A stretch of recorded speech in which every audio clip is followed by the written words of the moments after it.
Hello, and welcome to Uplevel Your Rowing, the Masterclass series for masters rowers to help you train smarter, master mindset, and build healthy habits to skyrocket your rowing success. I'm your host, Chris Coughlin, lightweight sculler, coxswain, certified health coach, and the owner of scullandgear.com. This Masterclass series is designed for both recreational rowers and competitive racers. So whether you're new to the sport as an adult, you're coming back to the sport after a break, or you're a lifelong rower, there's something here for you. I hope you find these interviews to be fun, informative, and entertaining. So let's get started. My guest today is Nancy Clark, and Nancy is a sports nutritionist with a successful sports nutrition private practice in the Boston area.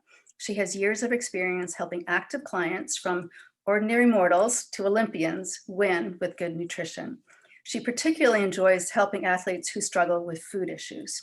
Her best-selling book, Nancy Clark's Sports Nutrition Guidebook, is a popular resource for reliable sports nutrition information.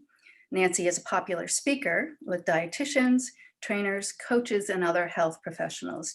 And Nancy is frequently featured in rowing news. So welcome, Nancy Clark. Well, thank you very much for inviting me today. So I knew when I was first doing the research for this Masterclass series that I wanted to invite Nancy. I have been reading her articles on sports nutrition for a while now. And when I was deciding who I wanted to invite, she was absolutely one of the top people that I thought of off the top of my head. So I'm very excited that she said yes. But not everybody knows you. So if you wouldn't mind share a little bit of your story, how you got into nutrition and your connection to rowing. Sure. I got into nutrition out of personal interest. I just love, well, sports nutrition. I just love hiking and biking and cross-country skiing and being outdoors in an active lifestyle. I had originally gotten the nutrition focus when I went away to boarding school. I went to, what was then Northfield, but it's now Northfield Mount Herman. Yep. And as part of our work there, I was assigned to the kitchen. So I started like doing quantity cooking. I was like, cool. oh, this is really interesting. Yeah. And that sort of got me in the cooking nutrition area. But then I realized I wanted to do more than cook. So then I went more the dietetics route and did my undergraduate degree at Simmons University in nutrition and an internship in dietetics at Mass General Hospital, and worked for a bit. When I was working, I was giving workshops to coaches. It's like, I need to know more about how nutrition and exercise connect. Yeah. And then I went back to grad school and did that. And then just started working as a sports nutritionist at a time when people didn't know what the value was. Like, what do you do? Like cook spaghetti, So I got into rowing when my running buddy, I was originally doing more running, said, Nancy, let's learn how to row. So we did the Learn How to Row program at CRI. Oh, nice. And so I did learn to row and did some classes there, and it was just hard on my schedule. And my buddy went on, she said, I'm gonna do this until I get to the head of the Charles. So she and a group of her friends have continued rowing, and I sort of hang out with them, and so I'm connected peripherally to the rowing scene, but we have some good nutrition talks. Perfect. Did he ever make it to the head of the Charles? Oh, for certain. Yes. Awesome. Yeah. Great. Okay. So let's talk a little bit about your business. So you have a private practice in the Boston area.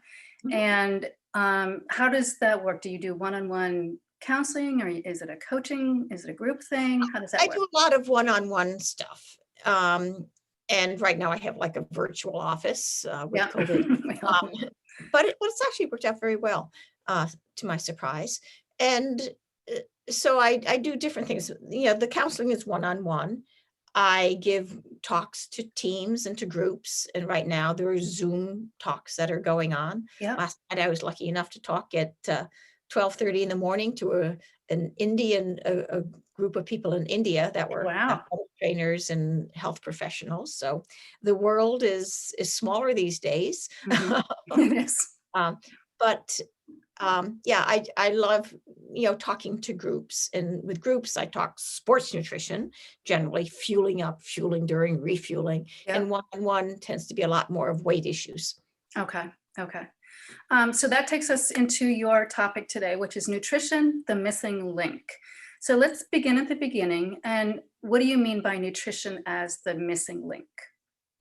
Well, a coach at Boston College summarized it pretty well. I gave a talk to the BC hockey team, and afterwards the coach said, Nancy, too many athletes show up for training, but they don't show up for food. They might as well not show up for training. I mean, you look at student athletes these days, the rowers, they get up at early 30. I mean, are they eating meals? Are they too exhausted at dinner time to, Mhm. to eat properly? So, there's a lot of people that put so much time and effort into training that they forget about fueling for training. Right. Right. And, that creates a missing link. Right. Right. So let's shift over to nutrition specifically for rowers, and we can talk about masters rowers in particular if you like. What would you recommend that for practice row, for instance, so maybe it's a 6 a.m. practice row, what should they be eating or should they be eating before, during? We don't typically eat during a practice row, but maybe before and after a practice row. Mhm. So it's early 30 in the morning, and a lot of people say, oh, their stomach's not awake. They don't want to eat anything. Um, the research shows that if you do eat something before you row, a granola bar, a banana, a handful of dry cereal, like anything's better than nothing. But if you know you aren't going to do that, have that fuel before you go to bed at nighttime, the night before. Oh, What, okay. what happens is overnight, your blood sugar drops. And if you start out a practice with low blood sugar, it just, you aren't going to be able to perform at your best. Right. And Right. you'll be like really hungry. Um, um, so you can train your intestinal tract to tolerate food beforehand. If you're Okay. exercising at a pace that you can maintain for more than half an hour, which you are mostly doing, some of your rowing workouts would be Yes. that. Usually Uh, about an hour on and off the water. Yeah. yeah. Um, that you can digest the food and use it. So you can eat 5 minutes beforehand, so if you're driving down to the boathouse, just munch on something Right. like Okay.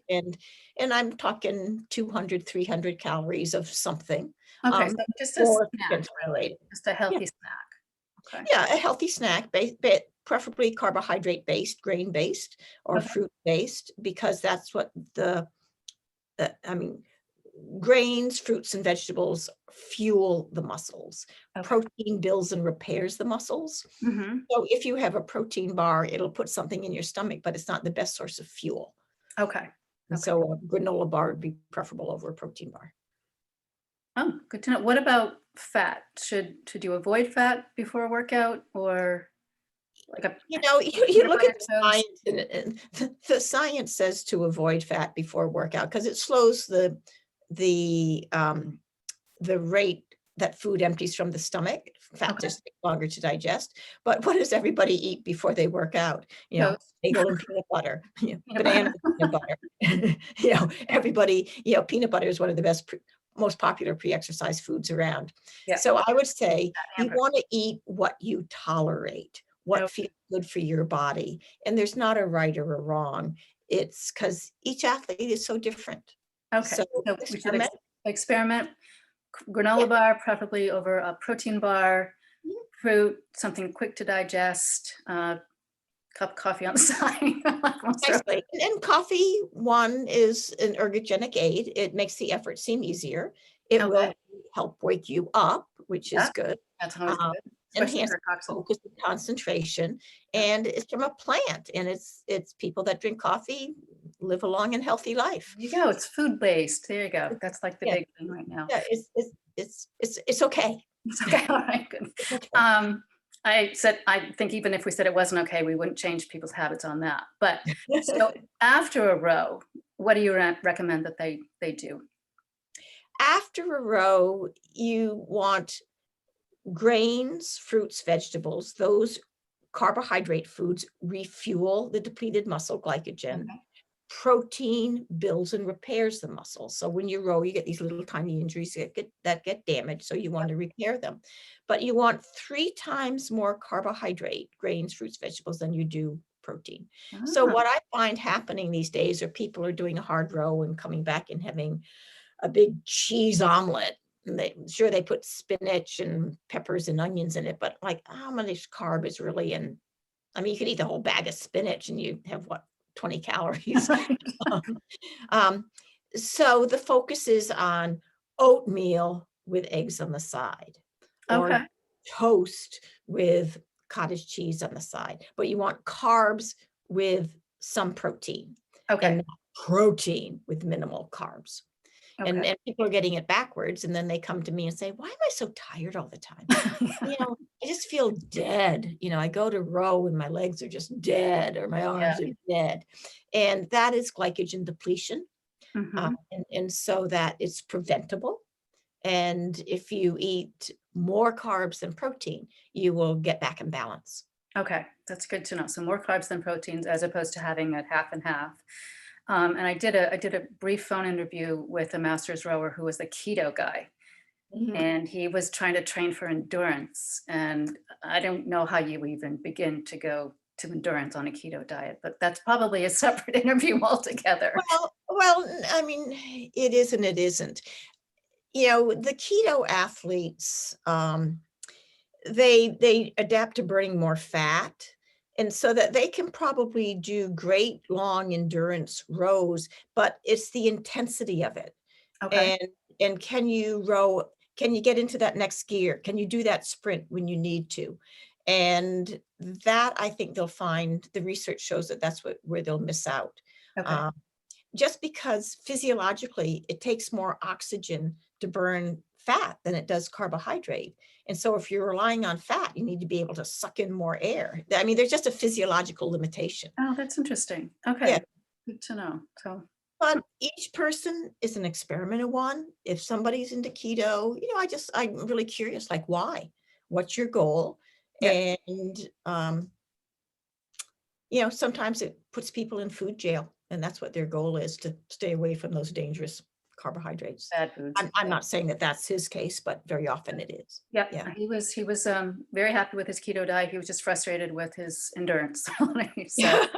but maybe he can adapt his diet to include more carbohydrate-based something that's not going to upset the keto plan. So that's good to know. Okay, so let's change gears just a little bit and talk about race day. So race day, and it depends on what kind of racing you're doing. If it's the spring, summer, it's sprint races. So 2,000 meters or 1,000 meters for masters. And then in the fall, we get into head races, which are 6,000 meters, 3 miles, head of the Charles, that type of thing. What would we want to be doing differently on race day as opposed to just a regular practice in terms of nutrition? Well, part of your training is to train your intestinal tract. And you can only train at your best if you are fueled at your best. So there's really not a huge difference between training and competing in terms of food. The big difference comes in before any event.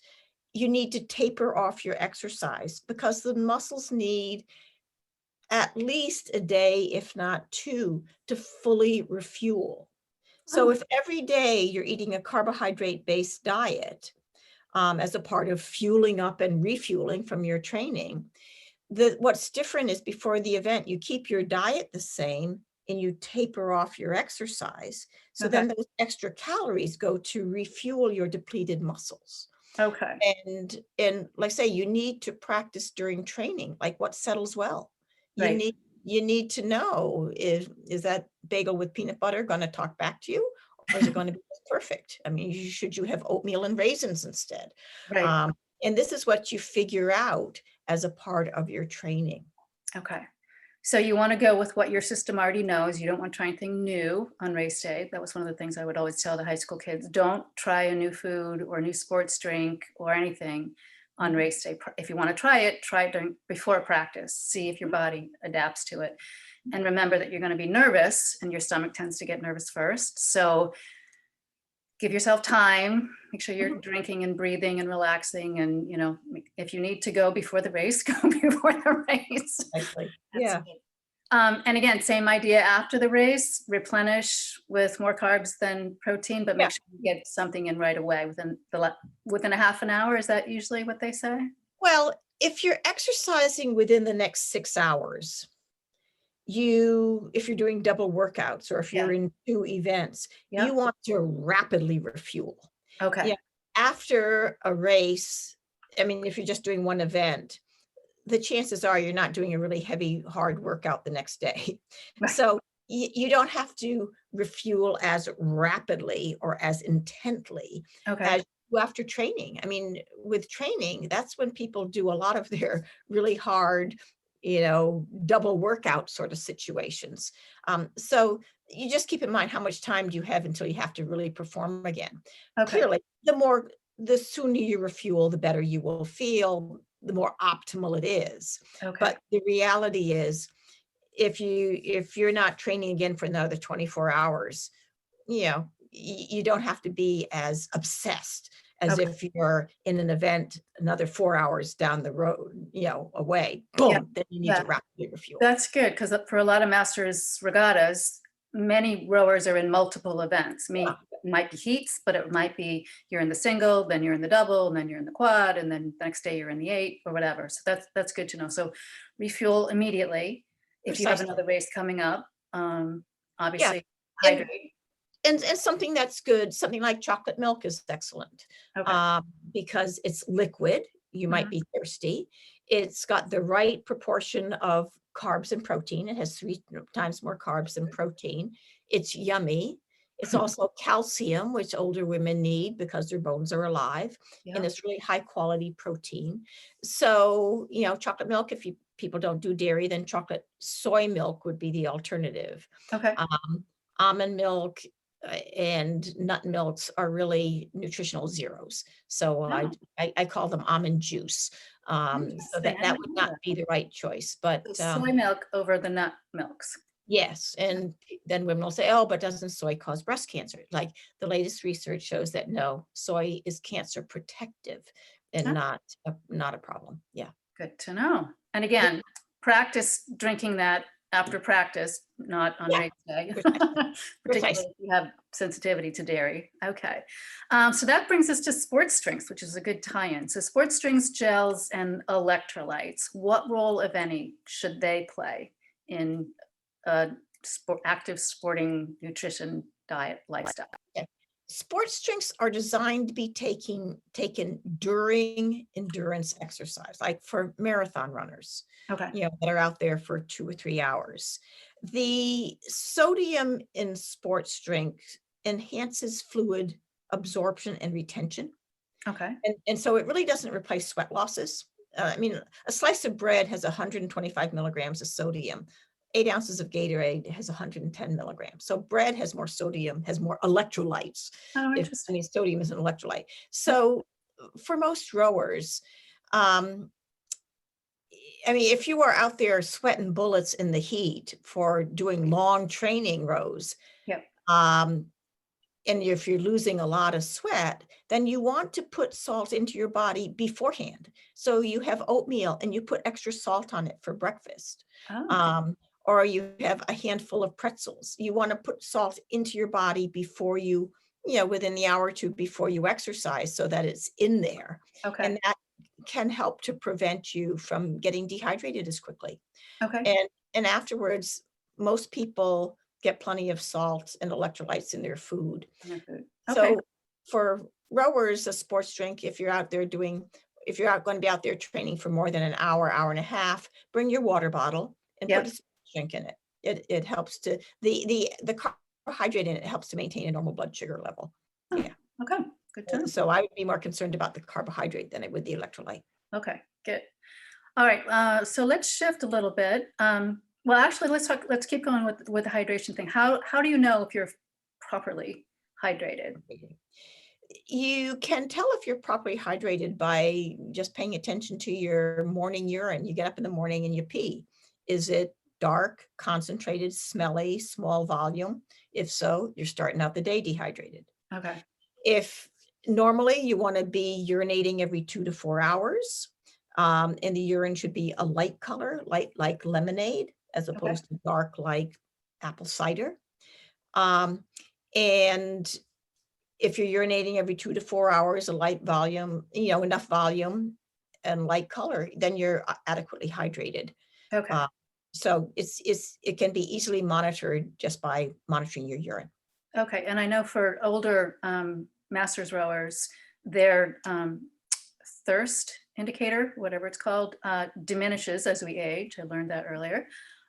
So perhaps we just need to drink more regularly and not wait until we're thirsty to hydrate. Precisely. Yeah. Yeah. Okay. And um, and if you're paying attention to your urine, you'll notice that you're not peeing very often. So if you go from 8 in the morning until 3 in the afternoon without having to go to the bathroom, and Yeah, then you're not drinking enough. it's like, oh, I guess my thirst mechanism isn't working very well. There you go. And is there a risk of overhydrating, or is that not really a concern?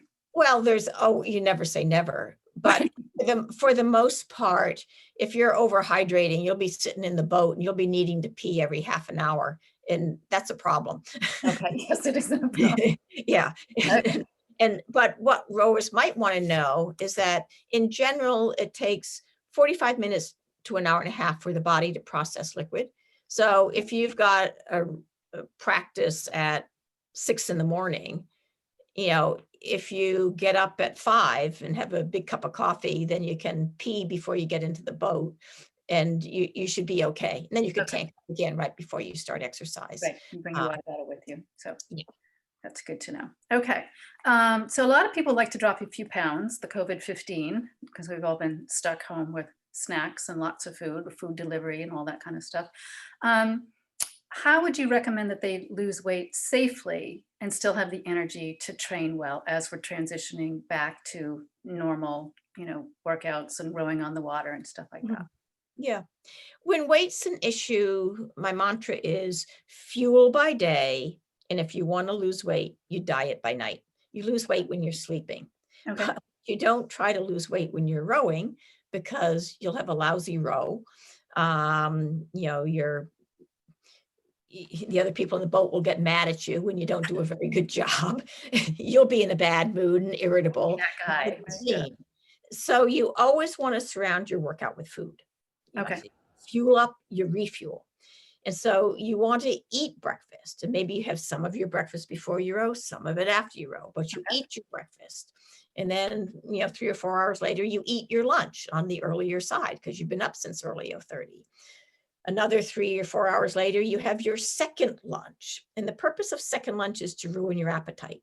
So then when dinner comes, you eat, but you aren't starving. Right. And when you're about to reach for more, you go, would I rather be leaner or would I rather eat more? And the goal is to wake up ready for breakfast. And if you wake up ready for breakfast, then you go, aha, I lost weight last night when I was sleeping. Oh, I love that. So And rather than looking at a snack, we're looking at a second lunch. lunch, Maybe not as big, but no, it can, I just slammed together 2 peanut butter honey sandwiches, lunch 1, lunch 2, boom, boom, done. good. And and it just, like I say, it's yummy, it's quick and easy, it's healthy, it ruins your appetite. And then dinner, you're under control. But this is in contrast to what most people do, is say, oh, I got to lose weight. They diet at breakfast, they diet at lunch, they get way too hungry, and they blow it at night, either They're starting at 2 in the afternoon or the minute they walk in the house for dinner or Yep. after dinner. And Yeah. they don't blow it on apples and carrots. It's more No. like apple pie and carrot cake. Yeah. Okay. So that brings me to my next question, which is when rowers are training really hard, that typically makes their appetite go through the roof. And a lot of rowers gain weight in that scenario. Would you recommend the same process, which is to fuel before and after, 3 or 4 hours to the next lunch, 3 or 4 hours to the next lunch, and then a smaller dinner? So Yeah. you're still fueling, Yeah. but you're still keeping your metabolism going, and you're still keeping your energy level up by eating regularly, as opposed to The day. having 2 tiny meals and a big lunch or something like that. Yeah. And hunger, excuse me, is simply a request for fuel. Your body is saying, I've burned off what you gave me. May I please have some more food? Please more. And yes, and the answer is no, food is fattening and I'm not supposed to eat. And it's like, no, no, no, no, no. You don't want to starve your body. You have to fuel up and refuel. You need to surround your workout with food. Okay. And if you train in the morning, you're refueling at breakfast, you're refueling at your first lunch. Your second lunch, you're ruining your appetite. Then dinner, you're eating a little bit less. If you Okay. train in the afternoon, you need to eat breakfast, eat lunch, have a pre-exercise snack. Your second lunch is sort of divided into some of it before you work out, some of it afterwards. And then again, at dinner time, that's when you have to put the lid on it and push yourself away from the table. Okay. But the thing about if you're doing hard training, it's really hard to lose weight when you're training hard because you need to be well fueled. Right. It's weight is really something that you want to think about, preseason and lose Okay. weight, not doing a lot of heavy duty training. But if people follow the scenario of dieting by day, then blowing it at night, when the body's been really hungry all day, physiologically, it will not only eat, it will overeat. Right. And the analogy is, if I were to stick your head underwater and keep it there too long, when you popped up, could you breathe normally? No. Yeah. Physiological. Right. And it's the same thing with hunger. Eating is physiological. And Okay. so if you get too hungry, you'll not only eat, but you'll overeat. Right. Or eat So more you choices. really need to just chip away when it comes to weight loss and not try to crash diet. Okay. And eat super nutritious food. Obviously, lots of fruits and vegetables and grains and lean meats and all the good stuff. Yeah, Not but you don't have to have a perfect diet right. to have an excellent That's diet. good. So I look for 5 to 90% quality foods, and it's okay to have a little bit of fun food. Good. It's when you don't eat enough quality food at breakfast, lunch, second lunch, and then you eat the whole bag of Oreos at night. Um, it's Not good. like you've deleted meals to eat a whole bunch of Yeah. stuff. Not about Yeah, calories, about yeah, quality. So good. yeah. So as we wrap up here, is there one takeaway, a simple step that people can implement today to get them on a more nutritious journey? Well, good nutrition starts at breakfast. So I would look at, fortifying by day rather than rewarding yourself at night, Okay. and remind people that carbohydrate is not fattening. We really didn't talk about that. Here I am saying, you want 3 times more carbs than protein. So you want more grains, you want more fruits and vegetables. But the conversion of carbohydrate into body fat's a tough conversion. And so that you really preferentially burn off the carbohydrates. It's excess calories of any type that are fattening, and excess calories at the end of the day are the ones that are fattening.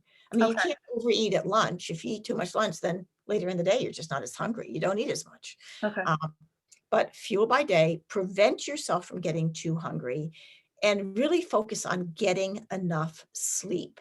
When Yes. people are sleep deprived, not only does that hurt performance, but it also impacts their appetite, and they're extra hungry and they want more sweets. And so when people talk about, oh, I have a sweet tooth or I'm addicted to sugar, it's like, no, you're probably too hungry and you're probably too tired. Right. Yeah. It helps with metabolism. Your body needs that time to reset and refuel and repair and all of that. So that's usually what I tell my health clients, my health coaching clients, is drink more water and get more sleep. Those two baseline things will change your life dramatically before you even get to the food. So that's good to Precisely. know. All right. So Nancy actually has 3 gifts for our viewers today. She's going to be giving away 2 copies of her book, Nancy Clark's Sports Nutrition Guidebook, and the new one just came out. And there's the beautiful cover for you guys. Um, and there'll be some information on this page lower down in terms of how you can win that. I'll do some kind of a contest. I haven't figured it out yet. And then the third thing that she's doing is she has a freebie, a downloadable guide called Recovery Food for Rowers, Recovery After a Hard Workout. And it's perfectly ties in with what we've been discussing Can you just briefly describe what that's about and how it will help people figure out how to refuel properly? Yeah, it really talks about, just choices that you have when you're after you've rowed and, do you need extra electrolytes and how much protein do you need and what's the right balance of carbs and protein? And it really puts it into food. I mean, we don't eat carbs and proteins and fats. We eat, fruits and vegetables and whole grains and proteins. And so it would just give you some food ideas. And like I say, if you're going to train, you might as well fuel properly for training so you get the most out of it. Great. Uh, always work really hard, and very often nutrition is their missing link. Good. So now they have a handout where they can actually go figure out what it is they're supposed to be eating, that they can try, figure out Mhm. what works for them. So that's great as it's sort of a Yeah, go-to and start. and my sports nutrition guidebook i- is really, it has different sections. One is day-to-day eating, like on the run, breakfast, lunch, snack attacks, like how do I eat? A section on sports nutrition, fueling up, fueling during refueling, Yep. strong section on weight, how to lose weight and have energy to exercise, but also how to gain weight, Yep. section on dieting, gone awry, eating disorders, body image, all of that stuff. Good. And then quick and easy recipes, Nice. really yummy sports foods that are family friendly and easy to make and yummy. Okay. So if people want to learn more, Mhm. first of all, where can they buy the book? Is it on Amazon? Is it on your The website? book's on Amazon, it's on my website, it probably is even in their library. They don't even Wow. have to buy it if they want, but it's a book you don't have to, it's not a book you can read it, but you can just pick up the section on, "Okay, I'm craving chocolate," like snack attacks, Okay. sugar addiction. You can just pick up sections that appeal to you. But it is very readable, and even high school kids, I got an email from a mom, "Nancy, my school son spent the weekend reading your sports nutrition guidebook." That was Total something my nephew would do. Yeah. yeah. He's that kind of kid, he wants the answer. Um, Yeah. and he loves to learn. So that's great. So it's a great resource. You can go look that up. And then if people want to contact you, what's the best way for them to reach to you? Is it email? Is it social media? What's the best way?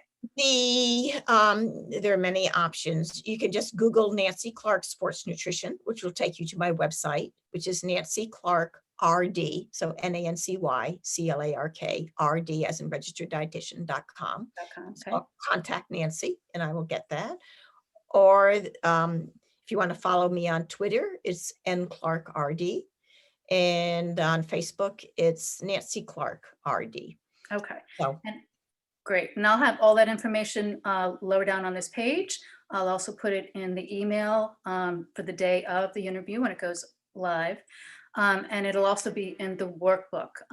Each speaker will have a page in the workbook with all of their contact information, and then it's an area for you guys to take notes, write down any questions you might want to ask. Just it's all in one place, so you have one big, nice reference.